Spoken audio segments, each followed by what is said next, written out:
Assalamualaikum warahmatullahi wabarakatuh. Perkenalkan, nama saya Retno Sulistiyawati. Saya mahasiswa PPG dalam jabatan 2 LPTK Universitas Kanjuruhan Malang. Saya berasal dari instansi SMA Raudhatul Mustofa. Silakan menyaksikan video PPL 2 saya.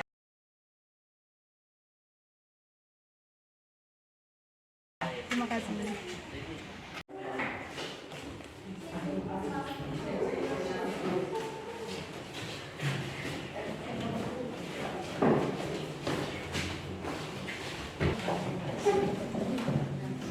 Assalamualaikum warahmatullahi wabarakatuh. Waalaikumsalam warahmatullahi wabarakatuh.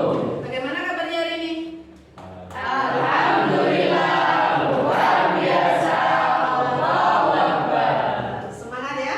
Semangat lagi. Pagi. Sudah siap untuk belajar? Siap. Ini yang pakai hitam putih ada kegiatan apa ini? Drama nanti ya? Ya, tadi yang hitam putih nanti ada drama ya. Tidak apa-apa guys.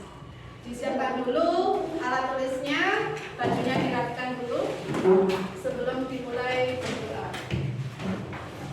Silakan amin. Lihat temannya kalau sudah siap semua, dipersilakan untuk berdoa dulu. Persiapan berdoa. Berdoa dimulai.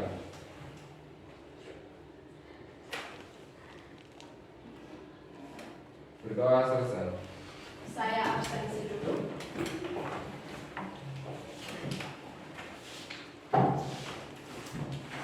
Abdullah, Hadir. Agus Afan, Hadir. Ahmad, Sakit, Rama. Hadir. Untuk materi yang kemarin masih ingat? Apa kemarin? Permintaan dan tenang. Ada yang masih ingat permintaan?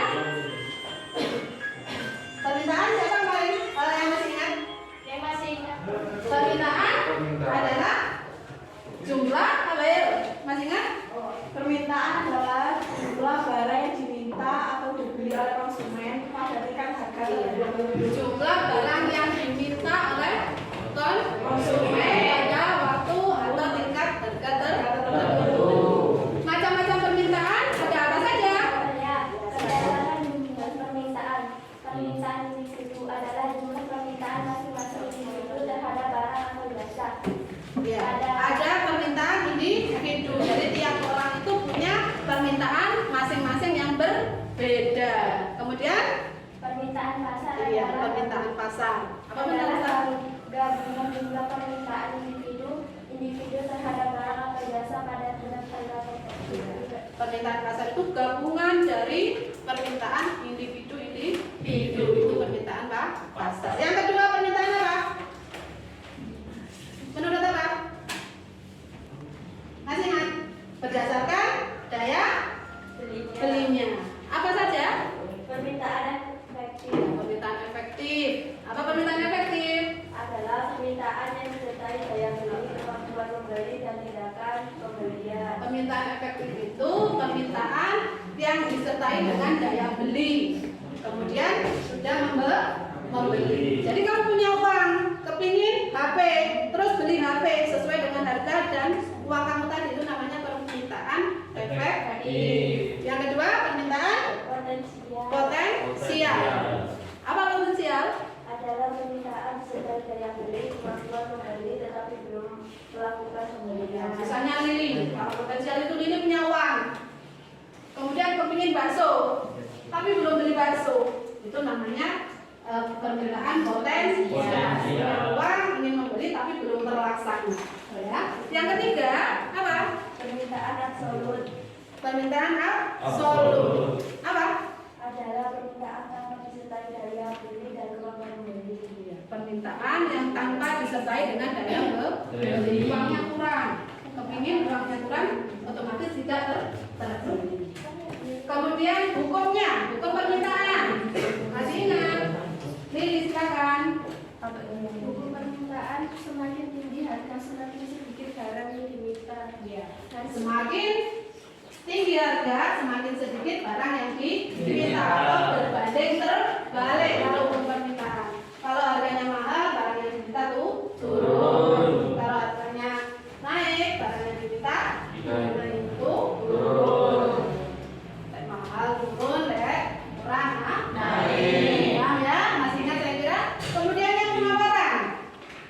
penawaran. Masih ingat penawaran? Apa? Masih adalah jumlah barang yang mampu dan tersedia untuk dijual oleh produsen. Iya. Barang yang dijual oleh produsen pada tingkat harga dan waktu tertentu. Macam-macamnya. Sekarang, apa macam-macamnya? Macam penawaran. Penawaran pasar Penawaran Pak? Pasar. Apa penawaran pasar?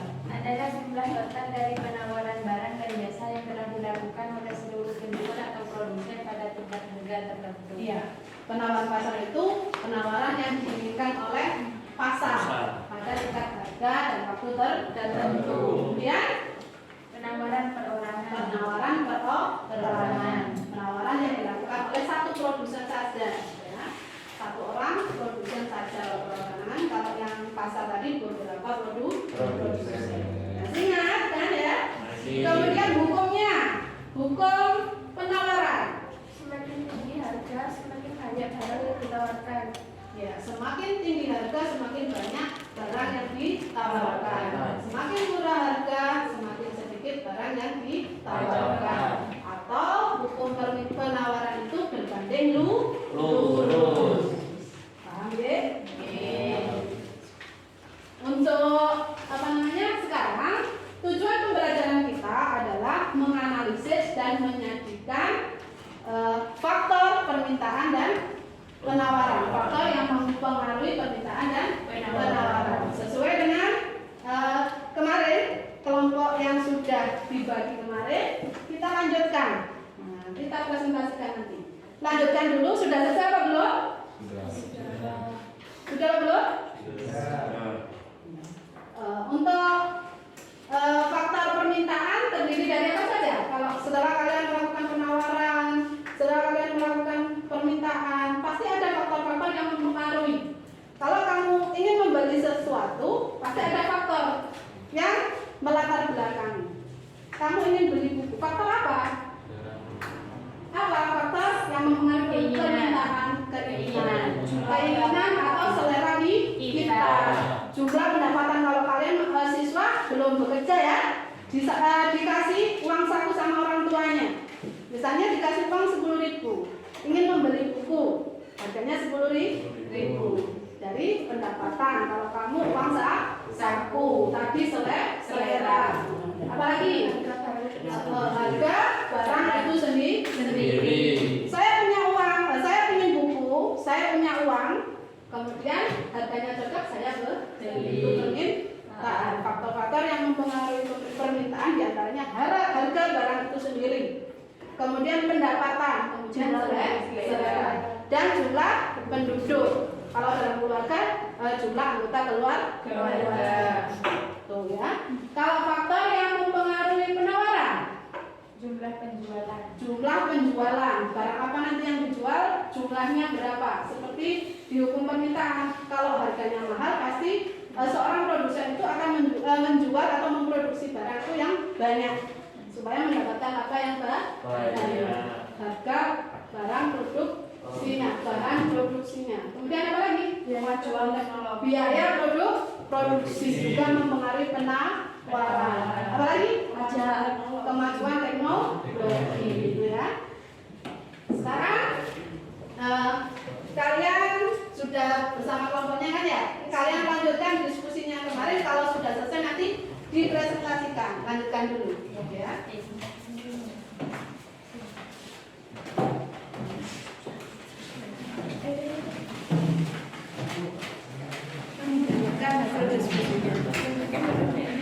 Nanti hasil PowerPoint-nya ditaruh di flashdisk-nya bulatnya ya. Saya masukkan di laptop sini, soalnya kalau yang Chromebook nggak bisa untuk LCD-nya. Dimasukkan di sini nanti hasilnya ya. Ini flashdisk-nya. Ya.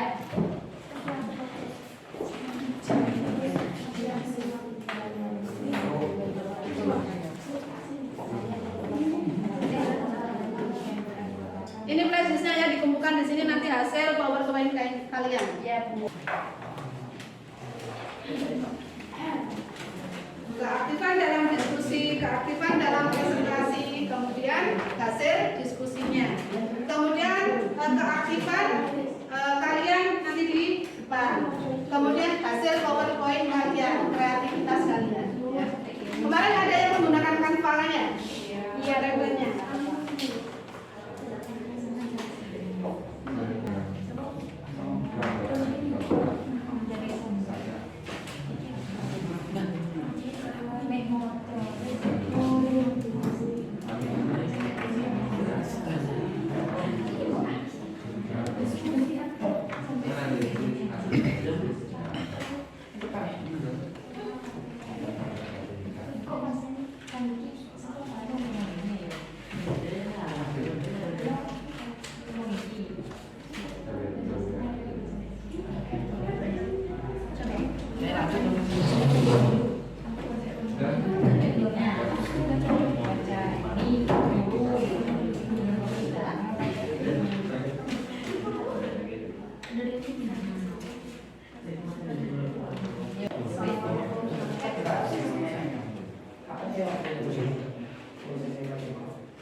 Silakan yang maju duluan, kelompoknya lihat.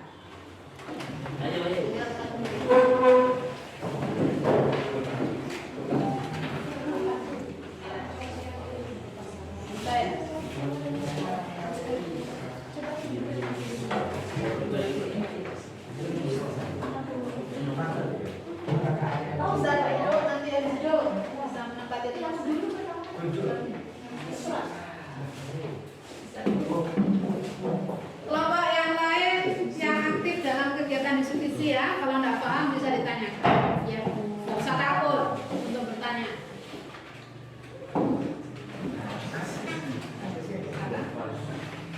Dengarkan ya, perhatikan temannya. Assalamualaikum warahmatullahi wabarakatuh. Waalaikumsalam warahmatullahi wabarakatuh. Kami dari kelompok 3 yang beranggota saya Lia, Rifat, Agus, dan Mail.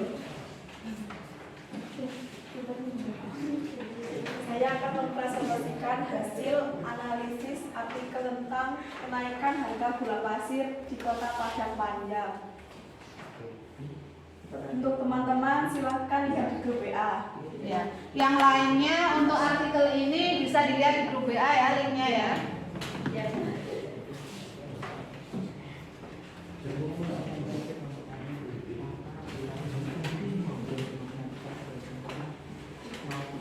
Kabag Perekonomian dan Sumber Daya Alam Pemko Padang Panjang Putra Dewangga mengatakan warga perlu mewaspadai potensi kenaikan harga gula pasir. Putra menyebut pada pekan keempat Oktober 2023 ini harga gula pasir naik Rp1.000 dari Rp16.000 menjadi Rp17.000 per kilo. Kenaikan terjadi secara nasional. Jika terus naik, maka akan diupayakan mencari solusi agar harga gula terkendali dan stabil, kata Putra. Senin 30 November 2023. Selain gula pasir, menurut Putra, harga komoditas yang melambung tinggi minggu ini adalah cabai merah. Dari Rp 42.125 cabai merah naik 9.500 menjadi 51.625 per kilo. atau naik 22,55% dari harga minggu sebelumnya. Cabai rawit juga naik Rp1.250 dari 38.750 menjadi 40.000 per kilogram. Kemudian udang naik Berapa?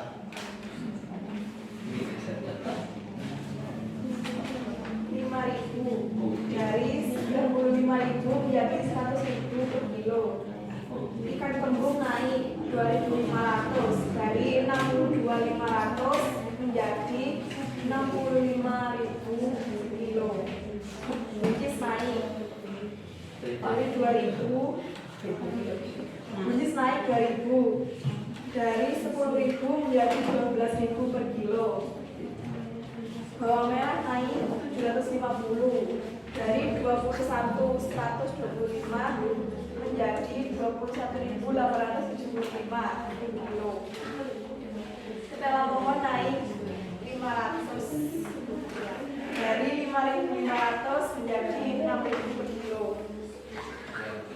Putra menjelaskan selain kenaikan 8 komoditas itu, pada minggu ini ada 9 komoditas yang turun harga. Salah satunya beras kualitas 2 yang turun dari 16.377 menjadi 16.188 per kilo. Dengan begitu, harganya kembali normal setelah 2 minggu sebelumnya sempat naik. Menurut Putra, stabilnya harga beras kualitas 1, 2, dan 3 ini karena operasi pasar beras yang digelar setiap Jumat di Pasar Pusat Padang Panjang, termasuk adanya warung sembako murah, kerjasama dinas Perindakoop UKM dengan Bulog dan Koperasi Serambi Mekah. Termasuk salah satu upaya yang dilakukan untuk beras ini adalah rencana penyaluran cadangan beras pemerintah Kota Padang Panjang yang disimpan di Bulog untuk korban bencana yang terjadi beberapa waktu lalu di Padang Panjang. Selain beras kualitas 2, komoditas yang turun adalah daging ayam broiler dari 25.125 menjadi 24.875 per kilo. Telur ayam ras dari 27.600 menjadi 27.400 per kilo. Telur itik dari 34.500 menjadi 24.200 per kilo. Wortel dari 12.000 menjadi 10.000 per kilo.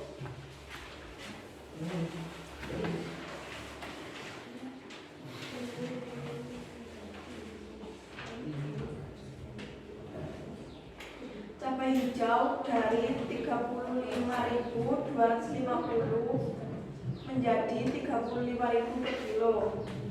Sawi bola dari 6.000 menjadi 5.000.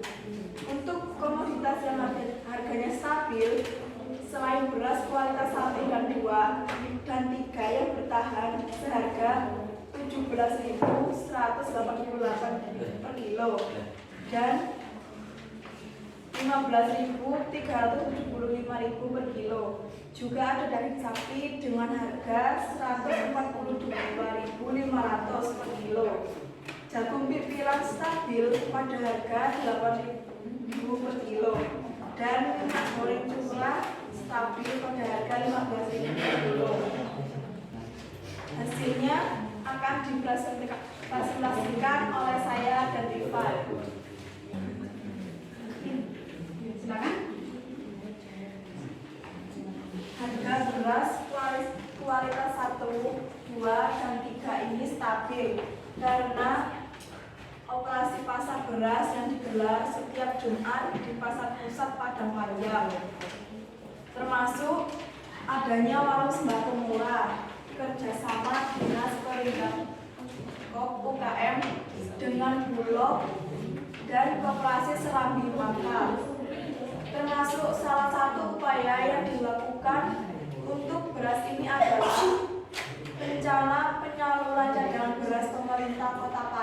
panjang yang disimpan di Bulog untuk korban bencana yang terjadi beberapa waktu lalu di Padang Panjang.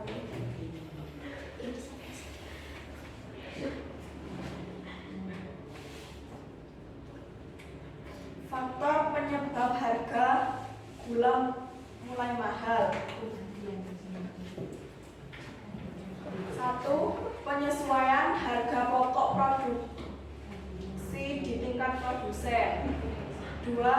Harga internasional gula semakin mahal.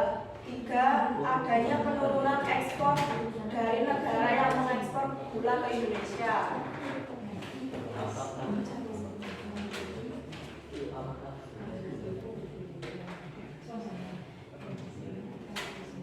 Apakah harga gula yang tinggi mempengaruhi penawaran?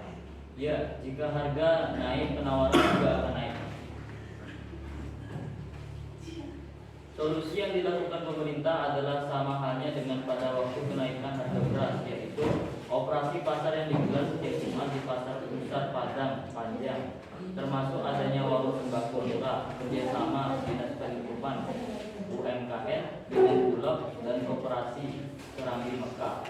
Termasuk salah satu upaya yang dilakukan untuk beras ini adalah rencana penyaluran cadangan beras pemerintah Kota Padang Panjang yang disimpan di Bulog untuk korban bencana yang terjadi beberapa waktu lalu di Padang Panjang. Ujian Putra. Upaya yang dilakukan masyarakat untuk mengatasi masalah kenaikan harga gula, mengurangi konsumsi gula. Mungkin ada yang ditanyakan dari kelompok yang lain. Silakan. Apakah ada yang ditanyakan? Pelan-pelan ya biar ditulis dulu teman-teman pertanyaan. Jangan cepat-cepat.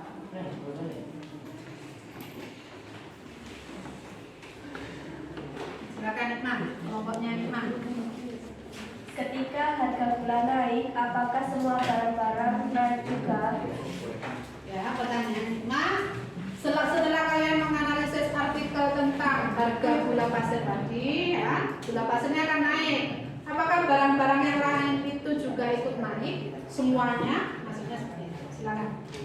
Tidak. Misalnya komoditas yang turun adalah daging ayam broiler dari 25.125 menjadi 24.875 per kilo. Telur ayam ras dari 27.600 menjadi 27.400. Telur itik dari 34.500 menjadi 34.200 per kilo. Wortel dari 12.000 menjadi 10.000 per kilo. Cabai hijau dari 35.250 menjadi 35.000 per kilo. Sawi bola dari 6.000 menjadi 5.000 per kilo. Bisa diterima, Nikmah? Bisa. Jadi, walaupun harga gula naik, tapi tidak semua komoditas itu juga ikut naik. Ada yang stabil tadi ya, ada yang turun. Yang lain ada tanyakan? Ya. Silakan kelompok Anis. Ditutup dulu. Sekian dari kelompok kami, mohon maaf jika ada kesalahan. Kami pamit undur diri. Jika rindu harap dihubungi. Wassalamualaikum warahmatullahi wabarakatuh.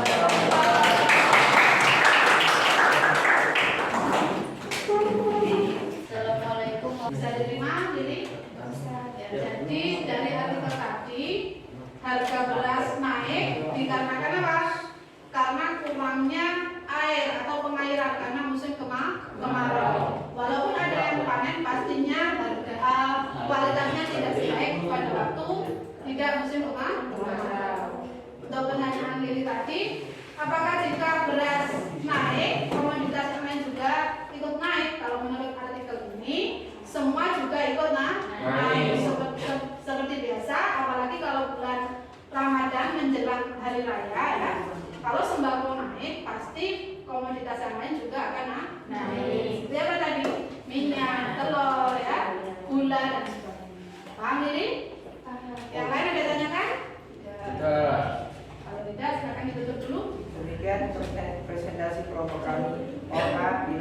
rekomendasi kami belum sempurna. Jika ada yang sempurna mungkin saat kita masih bersama. Wassalamualaikum warahmatullahi wabarakatuh. Waalaikumsalam warahmatullahi wabarakatuh.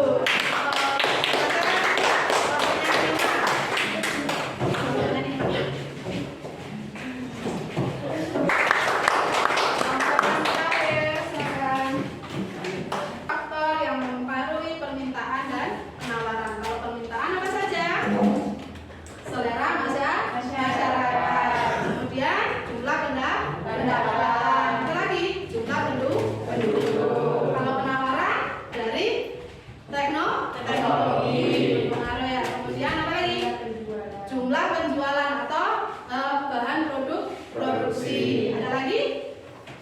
Teknologi penjualan, harga barang itu sendiri. Sampai di sini ada yang tanyakan? Ya. Kalau tidak ada, berikutnya punya post test. Ya, kalian kerjakan. Ada ya. Post testnya. Ini kalian kerjakan dulu. Kalau sudah selesai, dikumpulkan. Hanya 2 soal saja tentang faktor yang mempengaruhi permintaan dan penawaran.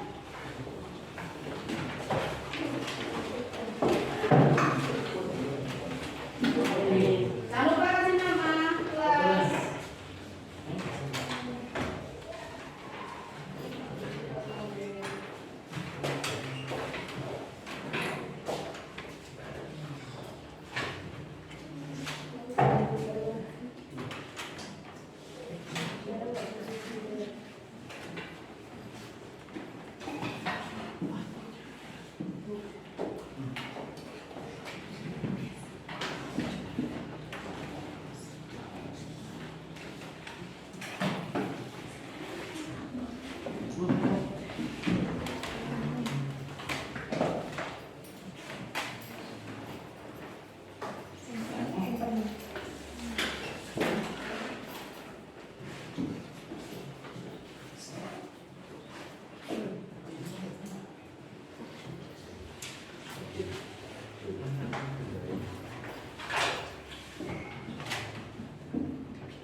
fungsi permintaan dan penawaran. Penawaran. Jangan khawatir ya, walaupun ekonomi nanti ada hitungannya. Ya, fungsi permintaan dan penawaran. Semoga pelajaran hari ini bisa bermanfaat. Kalian siapkan dulu untuk berdoa. Oh iya, tadi kelompok tadi ya aktif ya akan mendapatkan reward dari teman.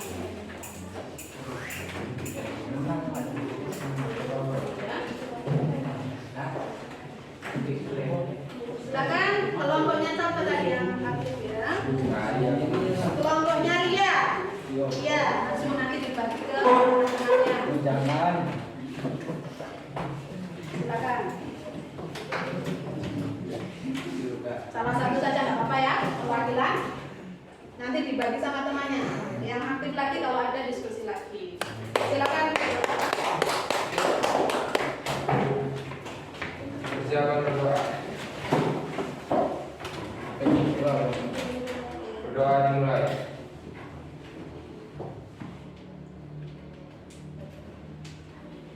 Berdoa selesai.